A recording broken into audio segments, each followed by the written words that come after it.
Namaste, Haribol. My name is Janapati Das, and we are going to continue with the Bhagavad Gita as it is, translated and purported upon by His Divine Grace A.C. Bhaktivedanta Swami Prabhupada.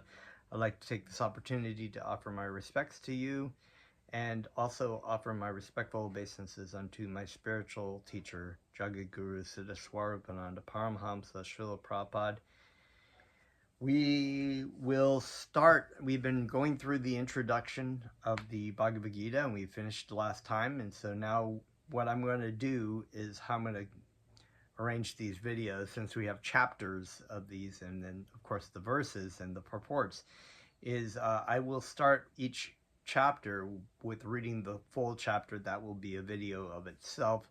Then I will go through systematically each verse with its Sanskrit and its purport, so we can get more into depth with that. So if you want, as the videos go on, you want to just listen to the Bhagavad Gita as it is, you can go through the videos, listen to the chapters of just reading the verses, and that's what we're going to start with today. But of course, as usual, we will chant a little bit first.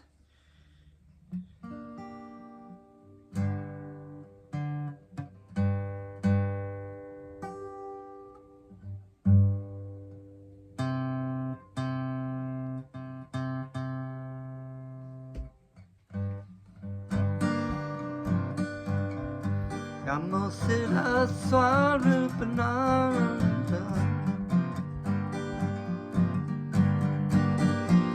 Paramahamsa Namine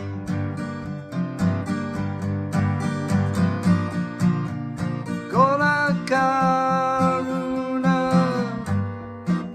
Swarupaya Radha Krishna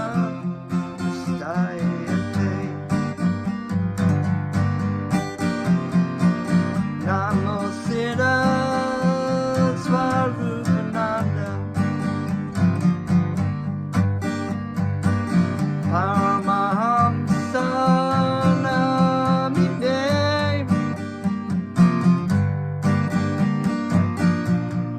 Gorakaruna Swarupaya Radha Krishna Prastayate Bhaja Shri Krishna Chaitanya Prabhu Nityananda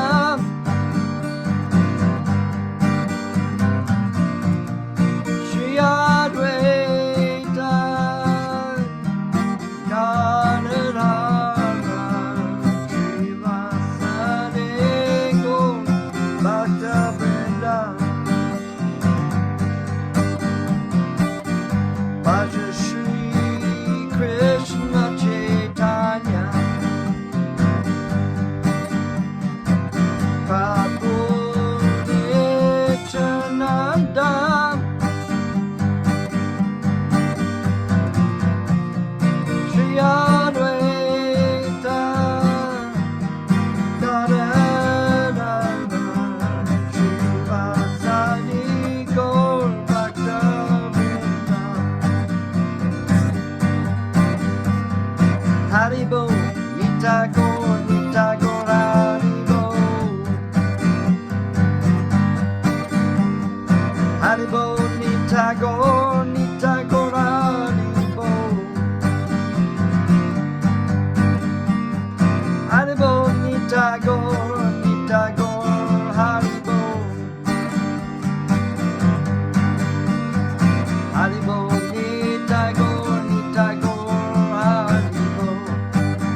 Haribo! Om Namo Bhagavate Vasudevaya. I was born in the darkness of ignorance, and my spiritual master opened my eyes with the torch of knowledge. I offer my respectful obeisances unto him. Okay, so starting with chapter 1 with the Bhagavad Gita, we are going to read through these verses of this chapter, and then next time we will get into individual texts and whatnot. And this chapter 1 is entitled "Observing the Armies on the Battlefield of Kuruksetra." So I do need to tell a little bit of a backstory. It's quite a backstory, actually. The Bhagavad Gita is known as the Song of God, but it is also a section in the latter part of the great epic of the Mahabharata. The Mahabharata is one of the greatest epics in world history. It has more than 18,000 shlokas or verses. It is an incredible epic story of that does have Krishna, of course, in it, but it is also specifically about the Kuru dynasty, the Yadu dynasty, and many characters and stories and situations. So in the Mahabharata, we are following what is known as the Pandava brothers. The Pandava brothers consist of Yudhishthira as the eldest brother, Arjuna, Bhima, Arjuna might be that order, and then twins of Nakula and Sahadev. And these are all brothers whose father,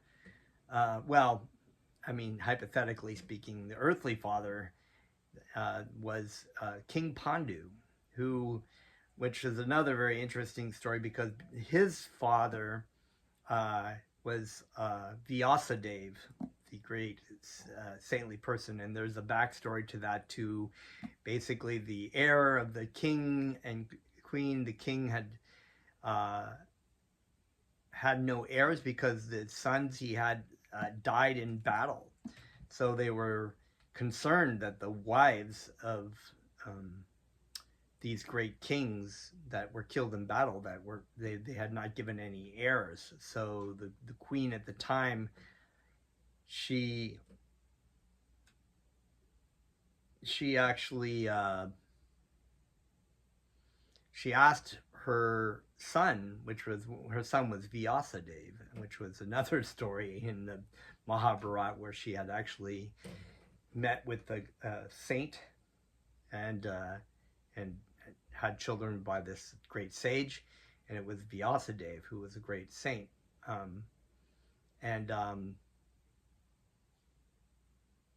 So this is, if you get a chance to read the Mahabharata, this is really, really important. But anyway, so Vyasadeva, of course, was an ascetic and living out in the Himalayas, but it was such a haste that the queen had asked her if he would mate with the queens to have children, and he was really stinky and repellent.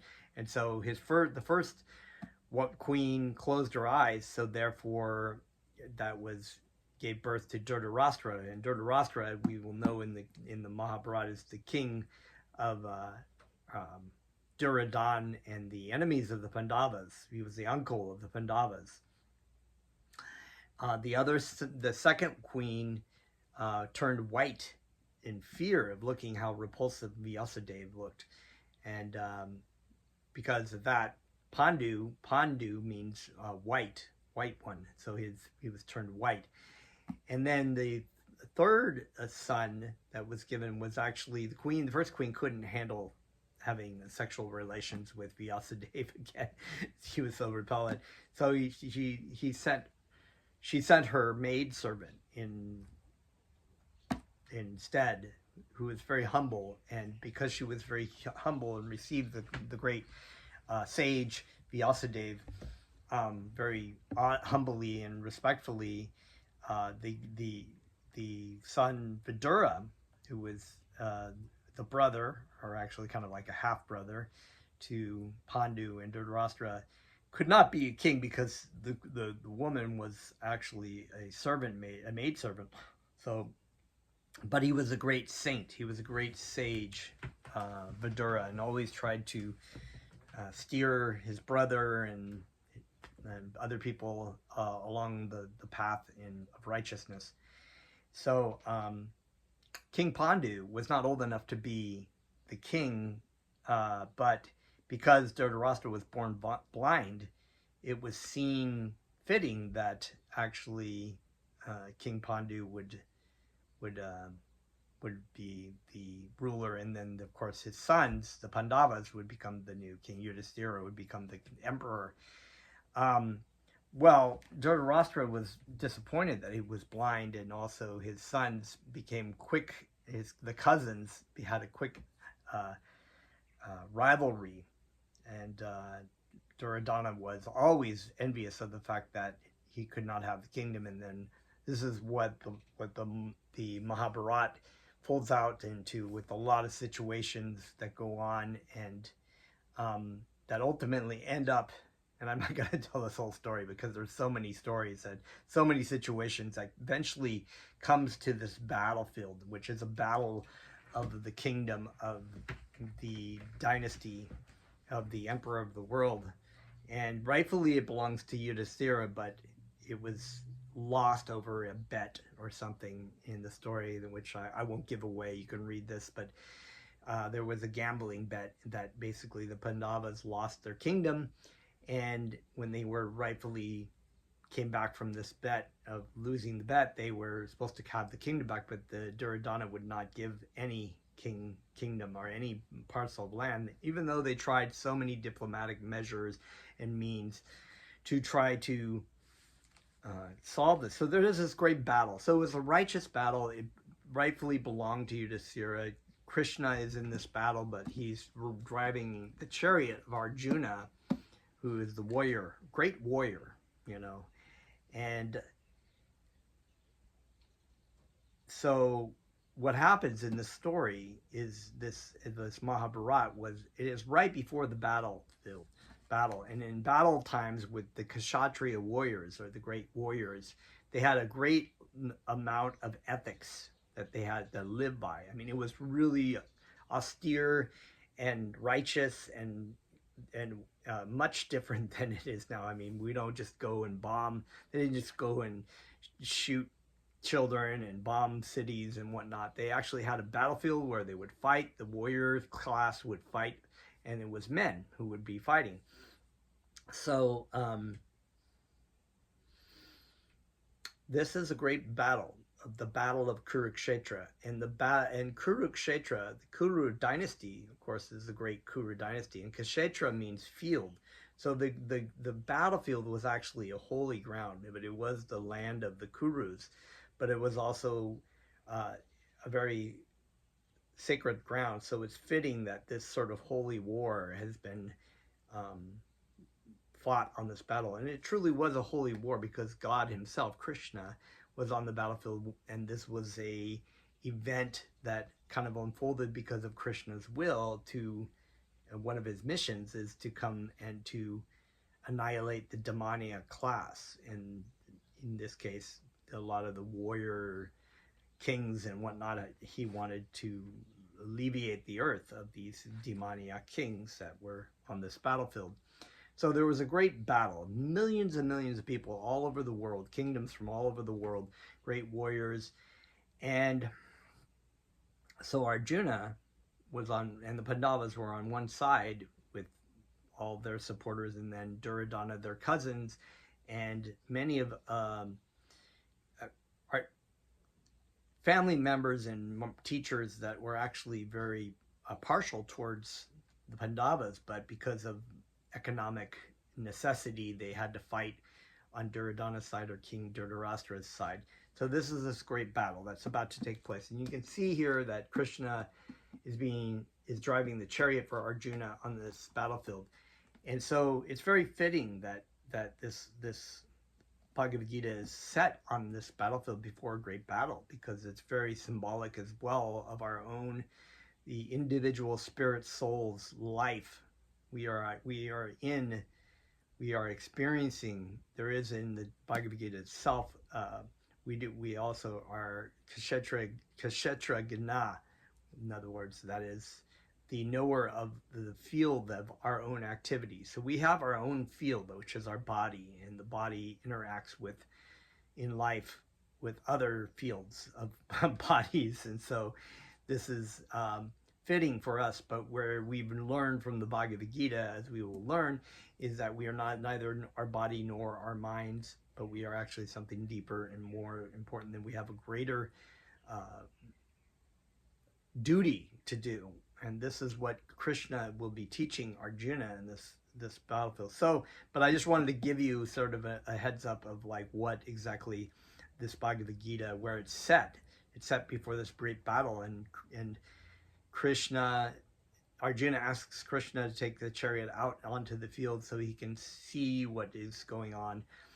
But the where it starts is actually, there is Sanjay. Sanjay is a servant of, or minister, an aide of the great king Dhritarashtra, the blind king who is the father of the Duryodhana and his brothers. And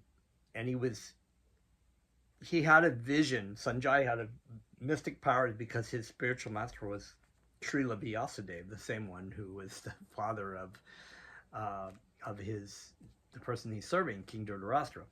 So he was given this ability to have a mystic vision, so he could see what was going on in the battlefield. So he's relaying the beginning of this Bhagavad Gita. He's relaying what's going on in the battlefield, and then we will see exactly what happens. So I'm going to go ahead and start reading, and I'll just read the English, and we'll go through chapter 1, and then we'll next time go through each verse. Dhritarashtra said, "O Sanjaya, after assembling in the place of pilgrimage at Kuruksetra, what did my sons and the sons of Pandu do, being desirous to fight?" Text 2. Sanjaya said, "O king, after looking over the army gathered by the sons of Pandu, King Duryodhana went to his teacher and began to speak the following words. O my teacher," text 3, "O my teacher, behold the great army of the sons of Pandu, so expertly arranged by your intelligent disciple, the son of Drupada."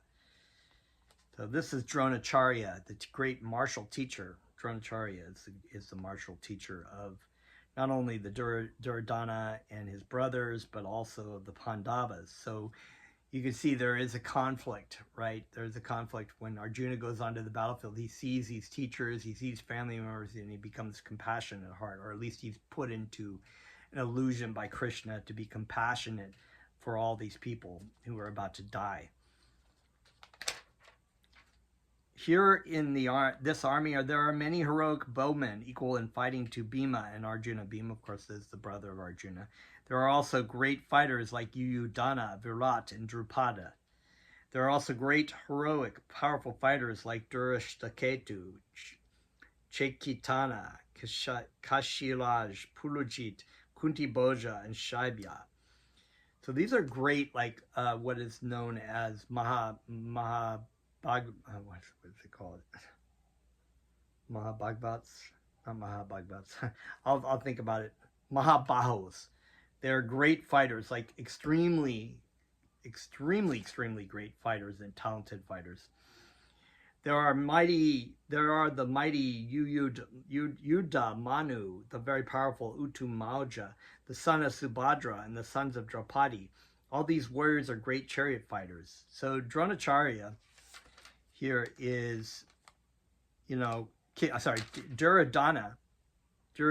King Duryodhana, he's actually telling it, Dronacharya, he's looking over and he's telling him what all these great fighters that are about to fight on both sides. All these warriors are great chariot fighters. O best of the Brahmanas, for your information, let me tell you about the captains who are especially qualified to lead my military force. So now he talks about his side. There are personalities like yourself, Bhishma, Karna, Kripa, Ashwatthama, Vrikarna, the son of Somadatta, and Bhurashrava, who are always victorious in battle. So there's a lot of personalities. I don't want to go through all of them, but you can read the Mahabharata and get the idea of who these people are, because they're very important. There are many other heroes who are prepared to lay down their lives for my sake. All of them are well equipped with different kinds of weapons, and all are experienced in military science. Our strength is immeasurable, and we are perfectly guarded by Grandfather Bhishma, whereas the strength of the Pandavas, carefully protected by Bhima, is limited. Grandfather Bhishma, of course, is the brother, the half-brother also of the King Duryodhana, King Dhritarashtra, and Pandu, and Vidura, and there's a whole nother story for that, how he came about as well, so I'm not going to get into that. Now, all of you must give full support to Grandfather Bhishma, standing at your respective strategic points in the phalanx of the army. So Bhishma is an amazing fighter, actually, almost just completely unbeatable. Then Bhishma, the great valiant grandsire of the Kuru dynasty, the grandfather of the fighters, blew his conch shell very loudly like the sound of a lion, giving Duryodhana joy. After that, the conch shells, bugles, trumpets, drums, and horns were all suddenly sounded, and the combined sound was tumultuous. On the other side, both Lord Krishna and Arjuna, stationed on a great chariot drawn by white horses, sounded their transcendental conch shells. Then Lord Krishna blew his conch shells, called Panchajana. Arjuna blew his, the Devadatta, and Bhima, the voracious eater and the performer of Herculean tasks, blew his terrific conch shell called the Pow Drum. What an amazing sight that would have been. All these millions of people, and just like, woo! It's pretty amazing when you hear your conch shells blown. King Yudhisthira, the son of Kunti, blew his conch shell, the Anantavi Jaya, and Nakula and Sahadev blew the Sugosha and Mani Pushpaka. That great archer of the king of Kashi, the great fighters Shikandi, Drishtadyumna, Virata, and the unconquerable Satyaki, Drupada, the sons of Draupadi, and the others, O king, such as the son of Subhadra, greatly armed, all blew their respective conch shells. The blowing of these different conch shells became uproarious, and thus, vibrating both in the sky and on the earth, it shattered the hearts of the sons of Dhritarashtra. O king, at that time Arjuna, the son of Pandu, who was seated in his chariot, his flag marked with Hanuman, the great monkey carrier of the Ramayan and Ramacharya, Ramananja, King Rama, Lord Rama, right? Ramachandra. And you can see here, if you look closely, I don't know if you can kind of see Hanuman up there. They didn't draw him really, but actually Hanuman is actually sitting in the flag, really sitting in the flag and yelling, giving fear to the other warriors. Took up his bow. At that time, at that time, Arjuna, the son of Pandu, who was seated in his chariot, his flag marked with Hanuman, took up his bow and prepared to shoot his arrows, looking at the sons of Dhritarashtra. O king, Arjuna then spoke to Hrishikesh, Krishna, these words. Arjuna said, O infallible one, please draw my chariot between the two armies so that I may see who is present here, who is desirous of fighting, and with whom I must contend in this great battle attempt. So part of the Kshatriya etiquette is you have the two sides, and there's a middle of the battlefield, right? So they're not actually going at it because they have an etiquette to start once everybody's ready to start. And then when the sun goes down, they stop fighting. And actually, oftentimes, the warriors of the opposite sides come together like brothers and praise each other and have dinner together. It's pretty amazing. Let me see those who have come here to fight, wishing to please the evil-minded son of Dhritarashtra. Sanjaya said, so back to Sanjaya, O descendant of Bharat, being thus addressed by Arjuna, Lord Krishna drew up the fine chariot in the midst of the armies of both parties. In the presence of Bhishma, Drona, and all the other chieftains of the world, Hrishikesh, the Lord, said, just behold, Partha, all the Kurus who are assembled here. Okay, so now we've come to the center of this great battle, and there is like pictures sometimes of I've seen drawings of the Krishna and Arjuna in the middle of these two great battlefields. So this is a very fitting place before the battle starts. 30 minutes, probably 30 minutes that the Bhagavad Gita was spoken, 45 minutes at the most, So, pretty amazing. There Arjuna could see within the midst of the armies of both parties his fathers, grandfathers, teachers, maternal uncles, brothers, sons, grandsons, friends, and also his father-in-law and well-wishers all present there. So now we're getting into where he gets into illusion. Arjuna said, "My dear Krishna, seeing my friends and relatives present before me in such a fighting spirit, I feel the limbs of my body quivering and my mouth drying up." So Arjuna is like the most brave, most courageous warrior. He doesn't get afraid. He fought demigods. He fought so many people. He fights millions of people in this battlefield, so he is not afraid. But Krishna does put him into this situation for a reason. "My whole body is trembling and my hair is standing on end. My bow Gandiva is slipping from my hand and my skin is burning. I am now unable to stand here any longer. I am forgetting myself and my mind is reeling. I foresee only evil, O killer of the Keshi demon. I do not see how any good can come from killing my own kinsmen in this battle, nor can I, my dear Krishna, desire any subsequent victory, kingdom, or happiness.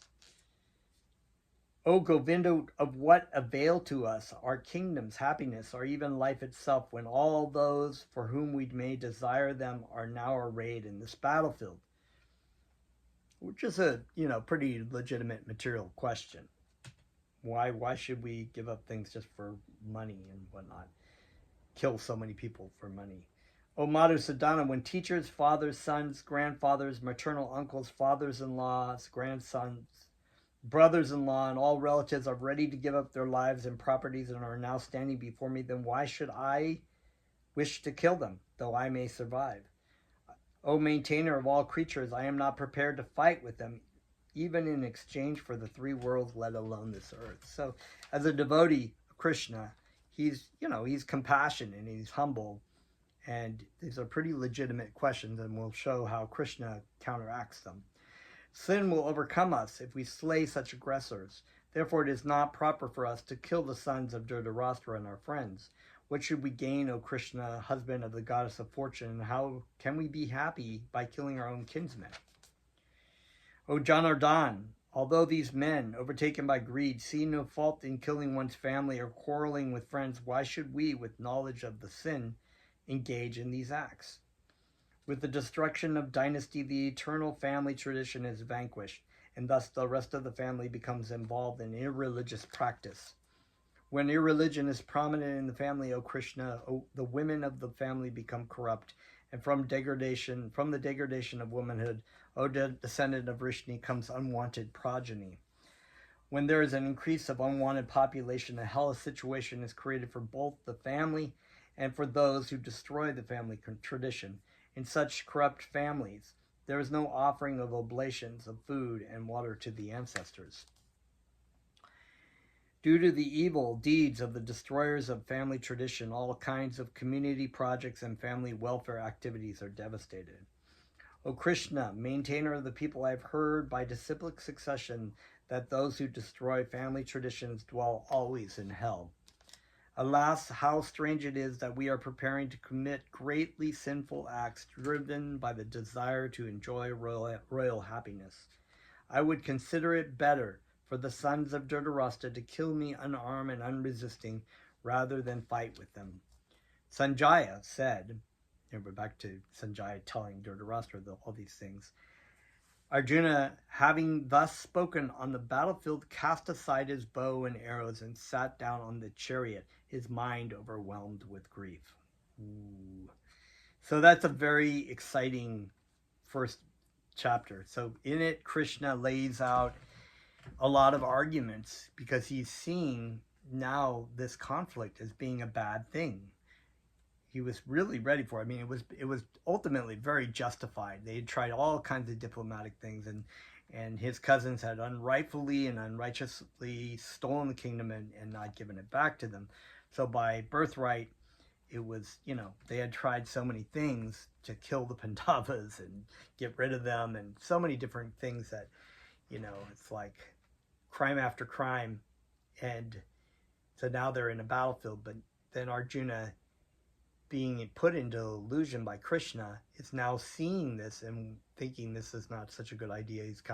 He has arguments like, why, you know, even though other people may act in this way, why should I do this? I should be the person who should be setting an example, not fighting for just money to kill all of these people and their families and create such a disruption in society. So it's a very good, and he's like, he doesn't know what to do. He's like, he puts his bow down, and that's sort of a cliffhanger. We'll go into chapter 2 when we get there, and we'll see what happens. So next time what we will do is we will start reading through the verses. We'll read the Sanskrit, the transliteration, the synonyms. They have Bhaktivedanta has the words broken down, because those are very important, because oftentimes that gives us a sort of a little insight into the meaning of the Sanskrit words into a greater meaning, which is what is so beautiful about this translation by Bhaktivedanta Swami Prabhupada. He translates it in such a wonderful way that gives us that vision that only as a pure devotee could. So we'll see you next time. Namaste.